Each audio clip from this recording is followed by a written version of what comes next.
Es gibt in Sachsen einen Wald aus Fichten, dunkel, feucht und kalt. Von dort aus ist ein Lied entsprungen, das wird seit Jahr und Tag gesungen.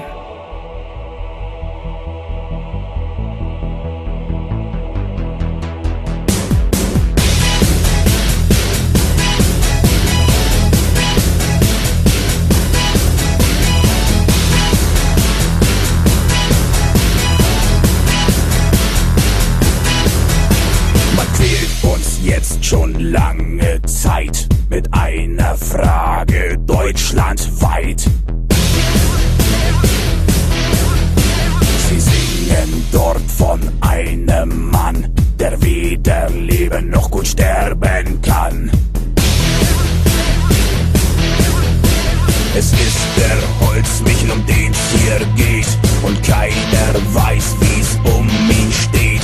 Es gibt auch keinen, der ihn kennt, trotzdem fragen alle permanent: Lebt denn der alte Holzmichel noch? Holzmichel noch, Holzmichel noch. Lebt denn der alte Holzmichel noch? Holzmichel noch.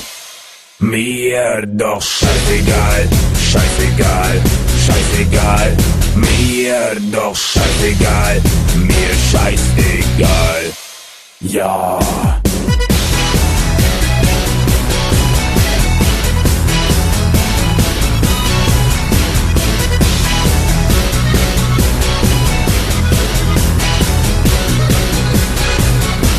Es ist Tortur und quält mich sehr. Der Mordgedanke fällt nicht schwer.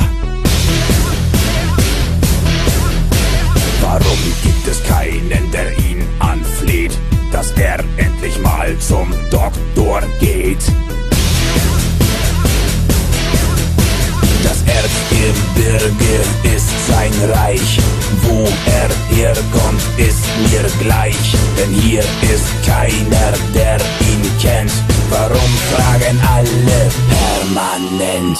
Lebt denn der alte Holzmichel noch? Holzmichel noch, Holzmichel noch. Lebt denn der alte Holzmichel noch? Holzmichel noch. Mir doch scheißegal, scheißegal, scheißegal.